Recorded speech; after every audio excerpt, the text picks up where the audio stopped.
Yes बेटा, कल अपना वायरल डिजीज हाफ पोर्शन हो गया था। 7 डिजीजेस हमने कंप्लीट कर लिए थे। कुछ डिजीजेस हैं जो कॉमनली पूछी जाती हैं डिफरेंट कॉम्पिटिटिव एग्जाम्स के लिए, that is according to the NCERT and this is on the basis of the competitive point of view. तो next 7th disease that is rabies. Rabies आप सब जानते होंगे, अब बहुत वेल नोन जो है नेम है ये, that is rabies. Rabies is totally 100% fatal disease. Please remember, 100% fatal disease. बचने के कोई भी चांसेस नहीं होते हैं रेबीज में अगर पर्सन प्रॉपरली अपने आप को वैक्सीनेटेड नहीं करवाता है, अगर उसको किसी एनिमल बाइट के थ्रू इस तरह का इन्फेक्शन हुआ है। तो 100% फेटल डिजीज। ओके, और आप ये देखिए कि जो रेबीज जो है उसका टीका आपको विद इन 72 आवर्स, सपोज करो कोई एनिमल बाइट से आपको ये हो रहा है तो आपको विद इन 72 आवर्स जो है इसकी वैक्सीन ले लेनी चाहिए, ठीक है ना। तो वैक्सीनेशन विद इन 72 आवर्स। तो सबसे इंपॉर्टेंट है, आपको टाइम का बहुत ध्यान रखना पड़ेगा। ये वायरस वो वाला वायरस है जो आपकी बॉडी के अंदर अगर एंटर कर जाता है और आप बिना वैक्सीन के, उस समय तो आपको शायद ये इफेक्ट ना हो, लेकिन लेटर स्टेज के अंदर ये आपको क्या कर सकता है, नुकसान पहुंचा सकता है, ठीक है। And the name of the virus which cause the rabies is रैप्डोवायरस।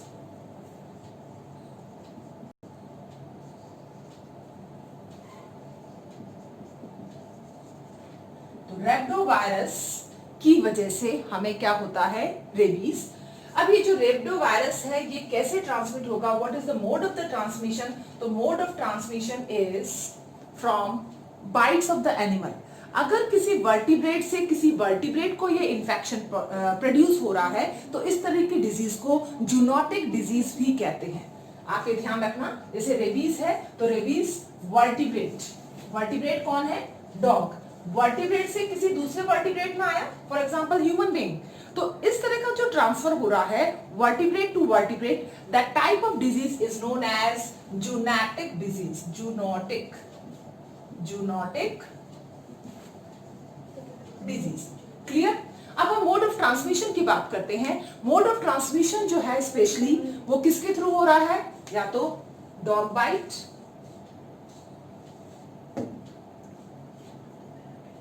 Dog, या फिर आप कह सकते हो वुल्व्स, या आप कह सकते हो जैकॉल। तो सिर्फ ये कहना कि क्या कहते हैं रेबीज सिर्फ डॉग की बाइट से होता है, ऐसा नहीं है। जिसके अंदर भी रेबीज वायरस है, जो भी रैप्ड एनिमल है, उस रैप्ड एनिमल के थ्रू आपको ये ट्रांसफर हो सकता है इजीली। इवन इसमें आप कैट भी ले सकते हैं। तो हमें प्रॉपर वैक्सीनेशन कराना चाहिए जो आपके डोमेस्टिक एनिमल्स जो हैं उनका। अगर वो आपको बाइट करते हैं तो चांसेस रह सकते हैं कि आपको भी ये रैप्डोवायरस वाली रेबीज डिजीज हो सकती है। यस, ऑर्गन इफेक्टेड, बेसिकली जो इसका ऑर्गन जो इफेक्ट होता है वो कौन सा इफेक्ट होता है, that is the muscular system and the nervous system, ठीक है ना। सबसे पहले आपकी मसल्स के अंदर ये मसल स्पैस्म कर सकता है और नर्वस सिस्टम में जाने के बाद में कंफ्यूजन भी क्रिएट कर सकता है। Muscles and nervous system, okay, these two organs are mostly affected by the rabies. Now the symptoms. symptoms के अंदर सबसे important जो symptom जो है, इसके अंदर जो सिम्टम आएगा, पहला सिम्टम तो है दैट इज द फीवर। भाई बुखार सबसे पहले आता है, ठीक है ना।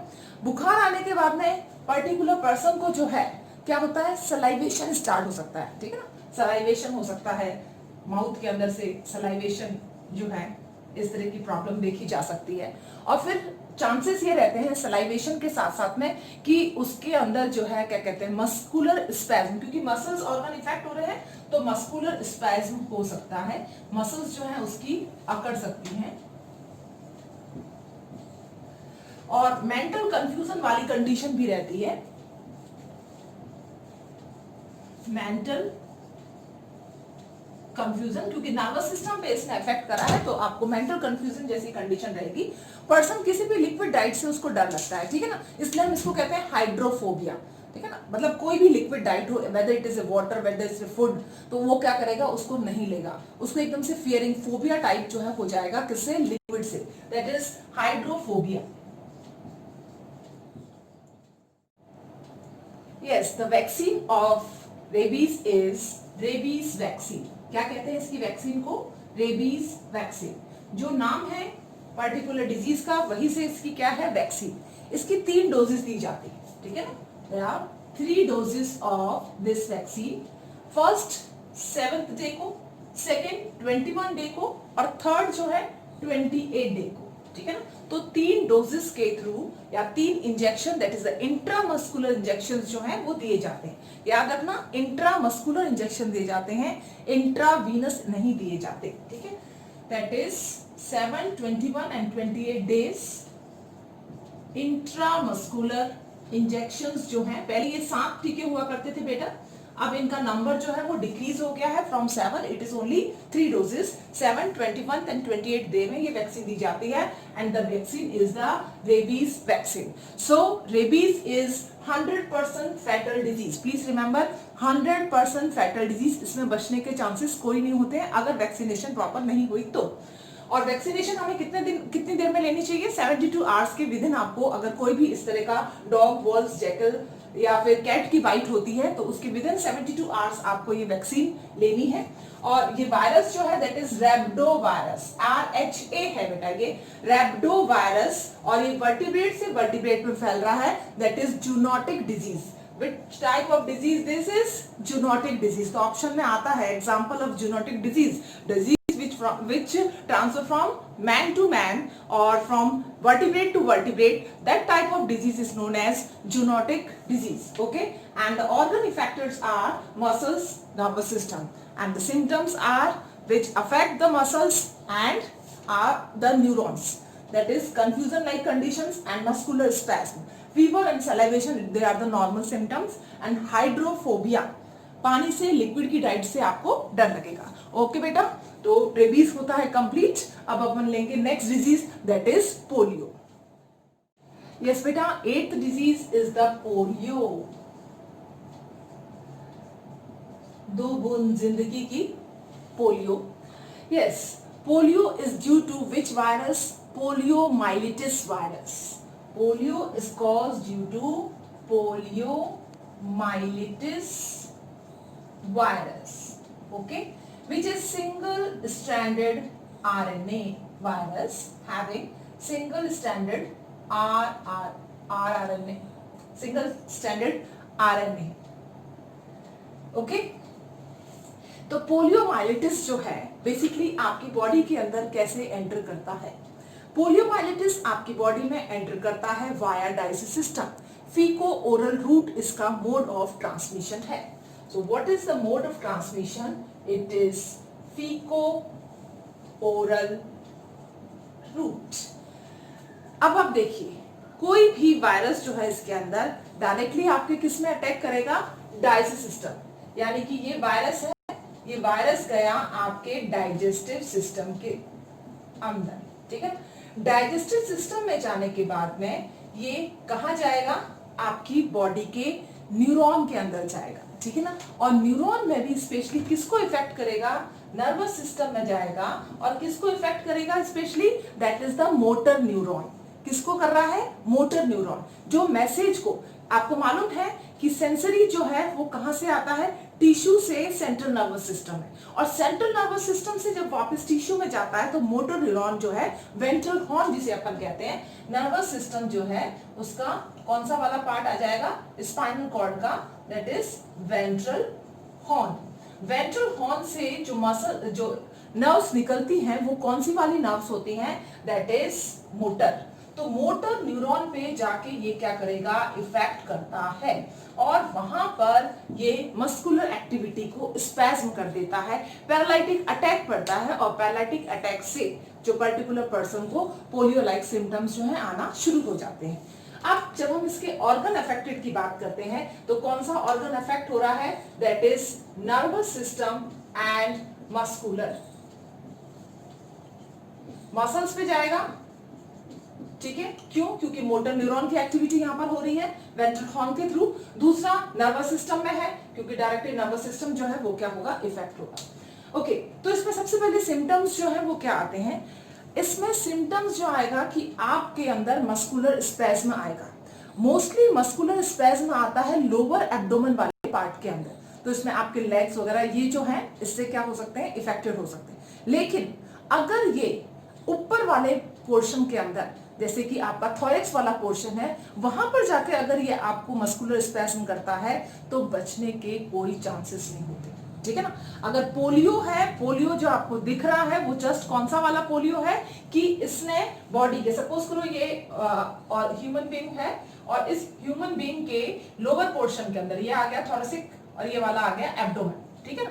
तो थोरेसिक वाला जो है अगर उसमें स्पैज्म आया मसल्स के, तो ये वाला पूरा एरिया क्या कर देगा, काम करना बंद कर देगा। ऑब्वियसली क्या हो जाएगी, पर्सन की डेथ हो जाएगी, ठीक है ना। तो ये वाले आपको पोलियो के पेशेंट्स नेचर में मिलेंगे। लेकिन अगर मस्कुलर स्पैज्म लोअर पोर्शन के अंदर आता है, लोअर एब्डोमेन के अंदर, तो आपको मोस्टली क्या मिलता है, पैर के जो है पोलियो के पेशेंट्स आपको अक्सर मिलते हैं। पहले हम ये मानते थे कि ये डिजीज सिर्फ और सिर्फ किसमें होती है, बच्चों में, लेकिन ऐसा नहीं है। ये डिजीज बड़ों में भी देखी गई है और बच्चों में भी देखी गई है।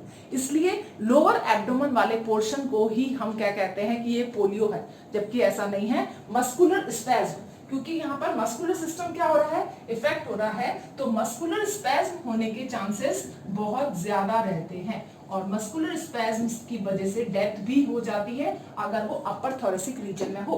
लेकिन अगर वो लोअर रीजन के अंदर होता है तो आपके जो लोअर लिम्स जो हैं वो क्या हो जाएंगे, दैट इज नॉन फंक्शनल, क्योंकि उसका मसल्स जो है वो क्या हो जाएंगी, डीजनरेट। बेसिकली ये वायरस डायरेक्टली जाके मसल्स के ऊपर क्या करेगा, इफेक्ट, और मसल्स को डीजनरेट करना शुरू कर देता है। तो उस पर्टिकुलर लेग के अंदर सिर्फ और सिर्फ स्केलेटन रह जाएगा, मसल्स का वहां से क्या हो जाएंगी, गायब, क्योंकि ये अफेक्ट इस पे कर रहा है, मसल्स पे। तो मसल्स धीरे धीरे क्या हो जाएंगी, वहां पर डीजनरेट होना शुरू हो जाएगी। तो उसका प्रॉपर वैक्सीनेशन बहुत जरूरी है। और अब आपके लिए गुड न्यूज है कि इंडिया से पोलियो पूरी तरह से जा चुका है, ठीक है ना। अभी हमको ये मिल भी गया है कि अवार्ड भी मिल गया है कि इंडिया में पोलियो नहीं है। जितने भी रिसर्च जहां पे इसके डाटा कलेक्शन हुआ है, तो अभी इंडिया में पोलियो 0% है, because of 5 year national programme जो चला था, जिसके अंदर 0 to 5 ईयर्स के बच्चों को लिया गया था और उनको हर साल क्या दी गई थी, पोलियो की खुराक। 0 से 5 ईयर के सारे बच्चों को इंक्लूड करा गया था 5 ईयर्स तक, ताकि पहले हम क्या करते थे, सिर्फ 2 बूंद देते थे 3 बार, ठीक है ना, तो 3 रोटेशन में देते थे। उसके बाद में पोलियो के पेशेंट्स आए, तो आपको मालूम है अपना सुपरस्टार जो है खुद इसको क्या कर रहे हैं, इसके एम्बेसडर हैं और वो इसको प्रमोट करा है उन्होंने, और इस तरह से पोलियो अब completely eradicated from the India. Yes, इसके लिए पल्स पोलियो इरेडिकेशन प्रोग्राम चला गया था। इसके बारे में फुल फॉर्म पूछा जाता है बेटा, PPIP, that is pulse polio eradication programme. तो आपको ये जानकर खुशी होगी कि स्मॉल पॉक्स पे हम पहले ही सक्सेसफुल हो चुके हैं। 1980s के टाइम ही हमने स्मॉल पॉक्स पे पूरा का पूरा ऑल ओवर वर्ल्ड से स्मॉल पॉक्स फर्स्ट डिजीज थी जो इरेडिकेट हो गई है, खत्म हो गई है। और पोलियो जो है, इंडिया भी उस कंट्री में आ गया है, डेवलप्ड कंट्री जिसे हम कहते हैं, कि जिसमें से कंप्लीटली क्या हो गया है, पोलियो इरेडिकेट। आपको मालूम होना चाहिए जब भी किसी कंट्री के पीछे डेवलप्ड या डेवलपिंग या अंडर डेवलप्ड इस तरह से वर्ड लिखे जाते हैं, तो उसके पीछे क्या क्राइटेरिया देखा जाता है कि उस पर्टिकुलर कंट्री के अंदर इस तरह की डिजीजेस अगर ज्यादा हैं तो उसको अंडर डेवलप्ड कंट्री, जैसे डायरिया बहुत ज्यादा हो रहा है, टाइफाइड बहुत ज्यादा हो रहा है, पोलियो बहुत ज्यादा हो रहा है, तो उन कंट्रीज को किसमें रखते हैं हम, अंडर डेवलप्ड कंट्रीज में। और इंडिया अब क्या है, डेवलप्ड कंट्री में शुमार होने वाला है, जस्ट बिकॉज ऑफ स्वच्छ भारत निर्माण जो मोदी जी का प्रयास है, और उसके काफी हमको जो है अच्छे रिजल्ट मिले हैं। अब हम डेवलपिंग कंट्रीज की लिस्ट में शामिल हो जाएंगे अगर इस तरह के प्रोग्राम्स जो हैं चलते रहे तो, ठीक है ना। तो अब हम कह सकते हैं कि yes, India is now becoming developed. Okay, yes, तो पोलियो होता है कंप्लीट। अब हम करते हैं अपनी next disease. Please remember it is single standard RNA virus, जो फीको ओरल रूट के थ्रू जो है हमारी बॉडी के अंदर अटैक करता है, स्पेशली मसल्स को और नर्वस सिस्टम को क्या करेगा, इफेक्ट। ओके बेटा, now come to the next disease. Yes, ninth disease is dengue. Dengue is especially from which virus? That is the arbovirus. Arbovirus are those viruses which transmit through the arthropods. जो भी arthropoda से transmit होते हैं, इस तरह के viruses को हम क्या कहते हैं? That is arbovirus. Dengue specially कहां से आ रहा है? इसका वेक्टर भी है, आपको मालूम है, एडिस इजिप्टी। एडिस इजिप्टी जो है मॉस्किटो, जिसको अपन टाइगर मॉस्किटो कहते हैं, वहां से इसका क्या हो रहा है? ट्रांसफर। तो arbovirus is the virus transfer from arthropods. तो पूरा आपका आर्थ्रोपोडा का कोई भी मेंबर जो है वो अगर डिजीज प्रोड्यूस करता है तो उस वायरस को उसके अंदर रहता है, तो उस वायरस को हम क्या कहते हैं? Arbovirus. And here the dengue pathogen is which one? Vector is which one? Aedes इजिप्टी। तो एडिस इजिप्टी इस मॉस्किटो के अंदर, जिसको अपन टाइगर मॉस्किटो कह रहे हैं, क्या कहते हैं अपन इसको? Tiger mosquito. तो आप जानते हैं कि टाइगर का नंबर इंडिया में बहुत ज्यादा राइज हो चुका है। हम अच्छी कंडीशन में हैं, तो उसके साथ साथ में टाइगर मॉस्किटोज का नंबर भी क्या हुआ है? इंक्रीज हुआ है। Please remember this. यस, तो अब आप देखिए इस एडीज के अंदर कौन सा वायरस है? ये वायरस। ये क्या है? आर्थ्रोपोडा। तो इस आर्थ्रोपोडा के थ्रू ये वायरस क्या हो रहा है? ट्रांसफर हो रहा है, इसलिए हमने इसको क्या कहा? अर्बोवायरस। दैट इज आर्थ्रोपोडल वायरस और transmit through the arthropoda. Yes, mode of transmission जो है that is the vector mosquito. और आप जानते हैं कौन सा वाला मॉस्किटो है? एडिस इजिप्टी, जो साफ पानी में रहता है, क्लीन ड्रिंकिंग वाटर के अंदर आराम से ये कल्चर करता है। स्पेशली अभी जो सीजन चल रहा है बारिश का, इसके अंदर जिसका काउंट सबसे ज्यादा इंक्रीज होगा वो है एडिस इजिप्टी का। तो अब नए नए केसेस आना शुरू होंगे इस डेंगू डिजीज के। Yes, now the organ affected. तो सबसे पहले आप ये ध्यान रखें कि हर जो है डेंगू जो फीवर है वो डेंजरस नहीं है। इसको भी हमने फर्दर 2 पार्ट्स में डिवाइड कर रखा है। Dengue fever is further divided into 2 type, that is classical dengue. Classical dengue जो है इसके अंदर क्या हो रहा है बेटा? क्लासिकल डेंगू के अंदर आपको पेन रहेगा। जैसे सिम्टम्स की बात करते हैं हम क्लासिकल की, आपको पेन रह रहा है। पेन कहाँ रह रहा है? इस फ्रंटल हेडक में, सामने वाला जो सिर है उसके अंदर अगर पेन आपको रहता है, that is the frontal headache. अब इस फ्रंटल हेडक के साथ साथ में आपको आईज के पीछे की साइड में पेन है। ऐसा आपको लगता है कि आईज के बैक साइड में बहुत पेन हो रहा है, ठीक है ना? Pain behind eye. तब आप क्या कह सकते हैं? ये कि पर्टिकुलर पर्सन को क्या हो सकता है? क्लासिकल डेंगू, ठीक है ना? साथ में फीवर भी रहेगा, लेकिन इस फीवर के साथ में एक सिम्टम बहुत इंपॉर्टेंट है। रेड रेशेस जो है वो किस पे हो जाते हैं? चेस्ट पे। जरूरी नहीं है, but most of the cases 90% जो है पेशेंट जो है क्लासिकल डेंगू के, उनके रेड पैचेस जो है वो चेस्ट पे, सिर्फ चेस्ट वाला पोर्शन, चिकन पॉक्स और स्मॉल पॉक्स की तरह पूरी बॉडी में नहीं होगा। ओके, सो fever plus red rashes over chest.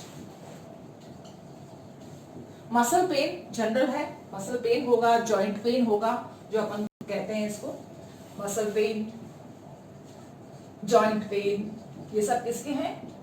Dengue के ही, क्लासिकल डेंगू के ही है। अब जब डेंगू थोड़ा सा सिवियर हो जाता है तब ये कौन सी फॉर्म ले लेता है? दूसरी form, that is the haemorrhagic dengue.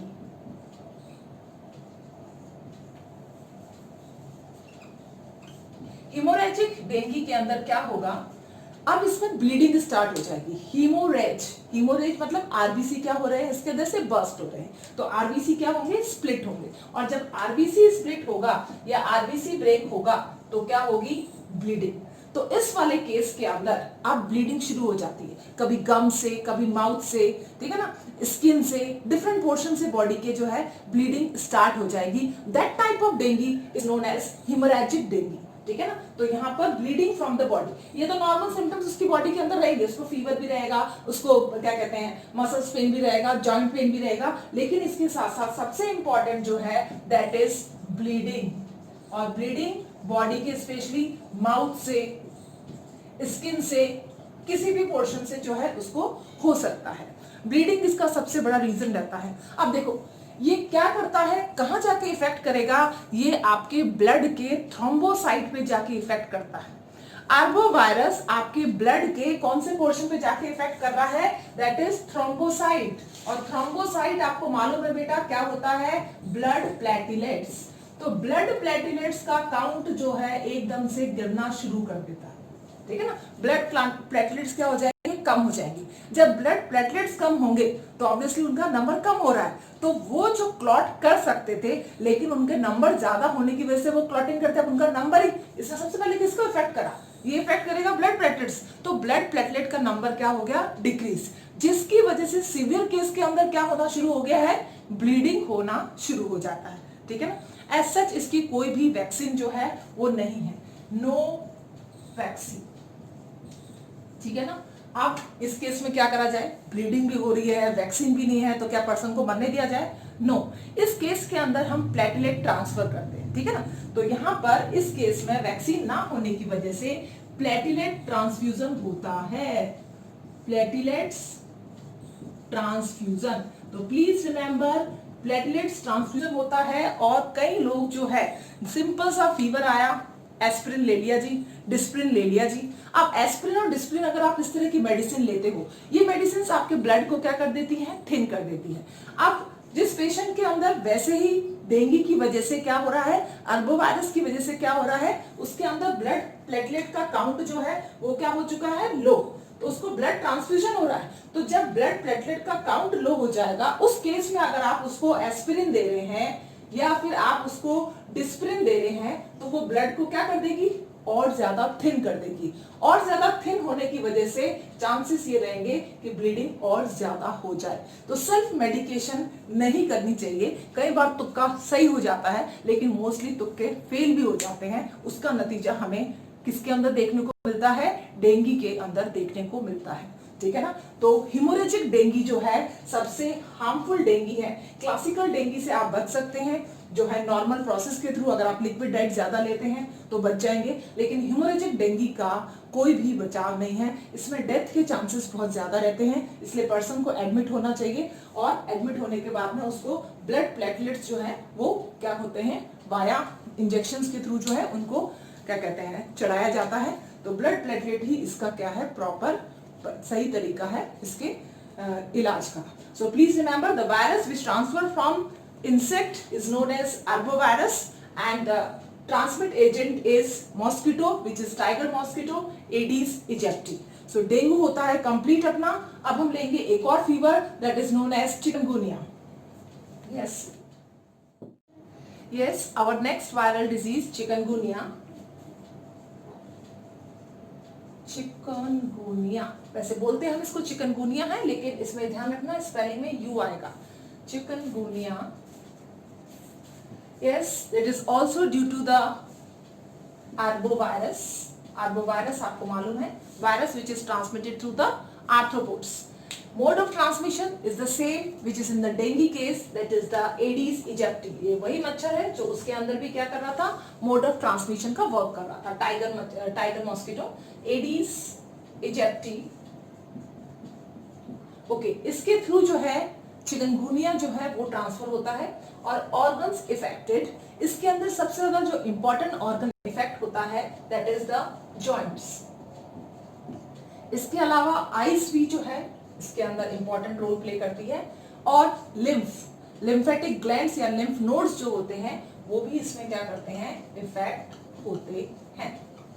Yes, अब आप सिम्टम्स देखिए। तो सबसे पहले बहुत क्रिपिंग जॉइंट पेन, बहुत ही पेनफुल जॉइंट पेन होता है किसके अंदर, चिकनगुनिया के अंदर। पेनफुल जॉइंट पेन, और फीवर जो आएगा वो सडन आएगा। जैसे मलेरिया में एकदम से बुखार आता है, सेम इसी तरह से सडन फीवर किसका है symptom, that is chikungunya. Sudden fever, yes, ये आपके आई के जो व्हाइट वाली जो ऊपर वाला कंजक्टिवा है उसमें इन्फ्लामेशन भी प्रोड्यूस कर सकता है, that is inflammation in conjunctiva, conjunctivitis.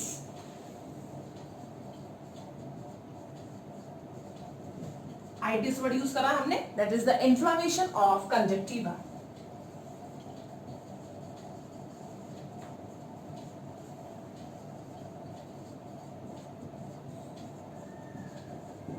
एक और इंपॉर्टेंट सिम्टम जो है, हम इसकी बात कर रहे हैं लिम्फ नोड। तो लिम्फ नोड मतलब वो एरिया जहां पर एंटीजन और एंटीबायोटिक का क्या हो रहा है, इंट्रैक्शन।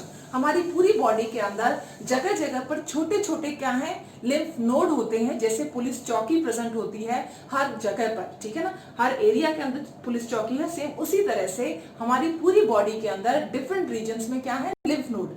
अब क्योंकि चिकनगुनिया का एडिस वायरस, अरबोवायरस इसके अंदर, एडिस इजिप्टी का थ्रू जो वायरस आ रहा है, अरबोवायरस इसके अंदर है, वो हमारे लिम्फ नोड से ज्यादा प्रोटेक्शन करेगा किसका, लिम्फ का, और ये लिम्फ आपकी बॉडी के अंदर जो है वो एंटर कर जाता है। अगर लिम्फ का ज्यादा प्रोटेक्शन हो रहा है और आपकी बॉडी के अंदर उसकी जो है पर्टिकुलर बहुत ज्यादा जो है प्रोडक्शन की वजह से स्वेलिंग आ जाएगी, मतलब उसमें इडिमा आ जाएगा, वाटर जो है आपकी बॉडी के अंदर आ गया, तो ये जो पेनफुल जो हम कह रहे हैं जॉइंट पेन, इसके साथ साथ में यहाँ पर आसपास वाला पूरा एरिया कैसा हो जाएगा, स्वेलो हो जाएगा, ठीक है ना, that just because of the oedema. Oedema कुछ नहीं है, वाटर डिपोजिशन को कहते हैं, और वाटर का एक ही है जिसके थ्रू बॉडी के अंदर वाटर आता है टिश्यू के पास में, दैट इज द लिम्फ। तो यहाँ पर क्या हो जाएगा, इडिमा जैसी कंडीशन जो है बॉडी के डिफरेंट रीजन के अंदर देखने को मिलेगी। इडिमा मीन्स स्वेलिंग, ठीक है ना, बॉडी के किसी भी पार्ट में स्वेलिंग हो सकती है, जॉइंट्स में हो सकती है, कहीं पर भी स्वेलिंग आ जाती है, तो हम उसको क्या कहेंगे, इडिमा हो गया, क्योंकि लिम्फ नोड जो है उसने क्या कर दिया है, ज्यादा सिक्रीशन कर दिया है, किसका, दैट इज लिम्फ का। ओके, नेक्स्ट आता है vaccine. As such there is no vaccine available for the chikungunya, कोई भी वैक्सीन नहीं है, आपको सिर्फ और सिर्फ क्या करना पड़ेगा, प्रोटेक्शन करना पड़ेगा, और वो प्रोटेक्शन क्या है, एडिस इजिप्टी के कल्चर को रोकना, ठीक है ना।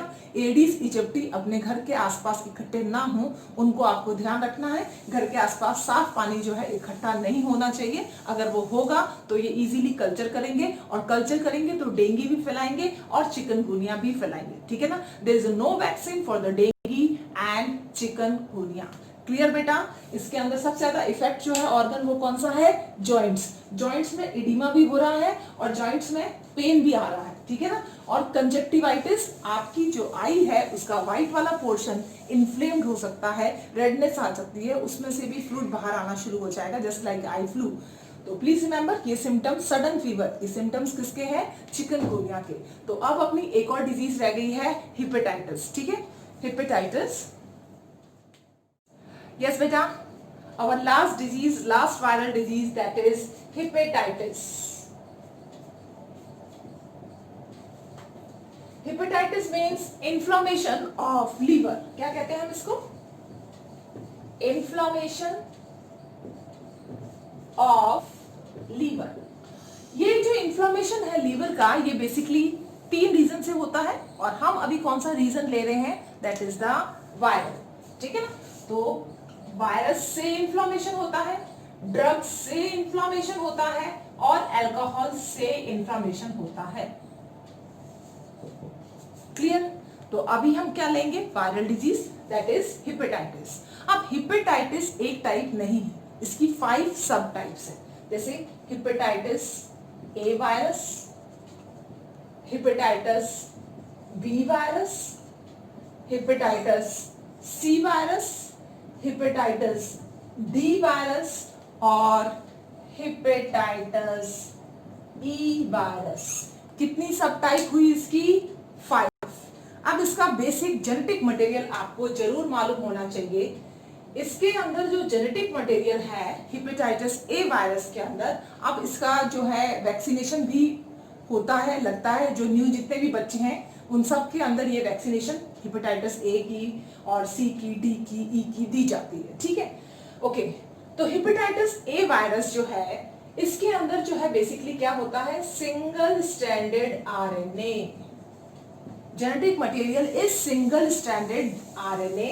Only the hepatitis B virus have genetic material that is double stranded DNA. Please remember, सिर्फ इकलौता वायरस जिसके पास में क्या है, डबल स्ट्रैंडेड डीएनए है, वो कौन सा है, hepatitis B virus. Okay, next आता है आपका C, that is also single stranded RNA, D that is also single stranded RNA, and E that is also single stranded RNA. ठीक है, अब इनका ट्रांसमिशन कैसे होता है, तो प्लीज रिमेंबर, ये जो हेपेटाइटिस ए वायरस है और ये जो हेपेटाइटिस ई वायरस है, इसका ट्रांसमिशन होता है फीको ओरल रूट से। ठीक है ना, कहां से होगा, फीको ओरल रूट। तो जो भी अनहाइजीनिक कंडीशन है, उन अनहाइजीनिक कंडीशन की वजह से हेपेटाइटिस ए होगा और hepatitis E, that is faeco oral route, while the BCD is just due to the body fluid। ये डायरेक्टली आपको किससे होंगे, ब्लड से हो सकते हैं, ये किससे हो सकता है, सेक्सुअल कांटेक्ट से हो सकता है, जो भी बॉडी का फ्लूइड है, ठीक है ना, उनसे ये ट्रांसमिट होते हैं। कौन कौन से, बी, सी एंड डी। इनका ट्रांसफर जो है एक ही मोड है, दैट इज बॉडी फ्लूइड। आप इसको डायरेक्टली क्या कह सकते हैं, बॉडी फ्लूइड। तो आप देखिए हेपेटाइटिस सी जो है वो भी किससे हो रहा है, ब्लड से और सेक्सुअल कांटेक्ट से, सेम विद द डी। तो फीको ओरल रूट से ए और ई वायरस जो हैं वो क्या होते हैं, ट्रांसफर होते हैं।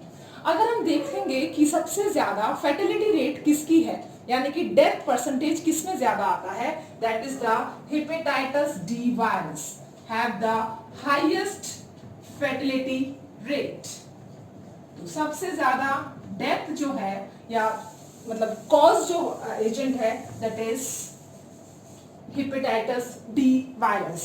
एक और डेटा सामने आया है कि किस हेपेटाइटिस से प्रेग्नेंट वुमेन्स की सबसे ज्यादा डेथ हुई है, तो वो कौन सा वायरस है, यानी कि हायर मोर्टिलिटी रेट। यहाँ पर हम फर्टिलिटी की बात नहीं करेंगे, हम डायरेक्टली मोर्टिलिटी की बात करेंगे, डेथ की बात करेंगे, that is the hepatitis E virus cause mortality in pregnant women।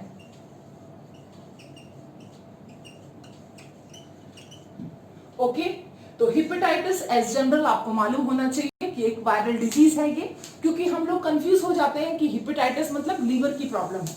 Liver की प्रॉब्लम तो बहुत सारी है, लीवर की तो वायरस से भी हो रही है, ड्रग से भी हो रही है, अल्कोहल से भी हो रही है। अगर आप कोई भी ड्रग लेते हो तो वो ड्रग कहां जाके मेटाबोलाइज्ड होगी, आपकी बॉडी के सबसे बड़े organ, largest metabolic organ, that is the liver. तो ड्रग का इफेक्ट सबसे पहले लीवर पे होगा, देन उसका इफेक्ट आपकी किडनी पे होता है। तो ड्रग से तो लीवर इफेक्ट होगा ही। दूसरा आता है अल्कोहल। अल्कोहल से लीवर सिरोसिस होना शुरू हो जाता है, लीवर अंदर से सड़ना या खत्म होना शुरू हो जाएगा, उसके हेपेटोसाइट्स जो है वो क्या हो जाएंगे, डैमेज हो जाएंगे। तो अल्कोहल से भी क्या होता है, बहुत नुकसान होता है। तो लीवर की एक कॉमन प्रॉब्लम होती है जिसको हम क्या कहते हैं, जॉन्डिस। तो please remember, jaundice and this hepatitis both are different, दोनों ही अलग हैं। आप दोनों को एक साथ ना लें। ये एक वायरल डिजीज है और जॉन्डिस एक कॉमन डिजीज है। जॉन्डिस अल्कोहल से भी हो सकती है, जॉन्डिस जो है आपके ड्रग से भी हो सकती है। जॉन्डिस जो है थोड़ा बहुत इसका इफेक्ट जो है वायरस के थ्रू भी होता है, बट जॉन्डिस मतलब क्या होता है, आपके वो पिगमेंट्स जो बाइल पिगमेंट्स है। आपको मालूम होगा लीवर क्या प्रोड्यूस करता है, बाइल पिगमेंट, और वो कौन से दो बाइल पिगमेंट है जो लीवर प्रोड्यूस करता है, that is bilirubin and biliverdin. कौन से वाले हैं बेटा, बिलीरुबिन, और दूसरा कौन सा है, दैट इज बिलीवर्डिन। तो बिलीवर्डिन और बिलीरुबिन जो क्या करते हैं, बॉडी से बाहर निकल जाने चाहिए वाया यूरिन, तो वो यूरिन के थ्रू एक्सक्रीट आउट नहीं हो रहे, वो आपकी बॉडी के अंदर रह रहे हैं, और इन दो पिगमेंट की वजह से आपकी बॉडी को क्या हो जाता है, येलोइशनेस, येलो कलर आ जाएगा बॉडी के डिफरेंट स्किन के अंदर, आईज के अंदर। ये जो येलो कलर आ रहा है, ये इसके डिपोजिशन की वजह से आ रहा है। ये पिगमेंट्स हैं, ये कलर है जो आपकी बॉडी पे डिपोजिट हो गया है और येलो कलर देता है, वो जॉइंडिस है, ठीक है ना। And this one is the hepatitis. So don't mix hepatitis and jaundice. Hepatitis is totally viral borne disease. इसमें आपको वायरस भी बताया गया है, BCDE। तो 5 तरह के जो है टोटल हेपेटाइटिस वायरल्स है जो डिजीज कॉज करते हैं। ओके बेटा, तो आपका वायरल डिजीज कंप्लीट होता है। That is enough for the neat and the NCERT। तो अब अगर आपको इसमें कोई भी डाउट होता है तो आप पूछ सकते हैं। आई होप सो कि ये टॉपिक आपका क्लियर हो गया होगा। अब हम मिलते हैं अपने नेक्स्ट टॉपिक के साथ में। ओके बेटा, थैंक यू।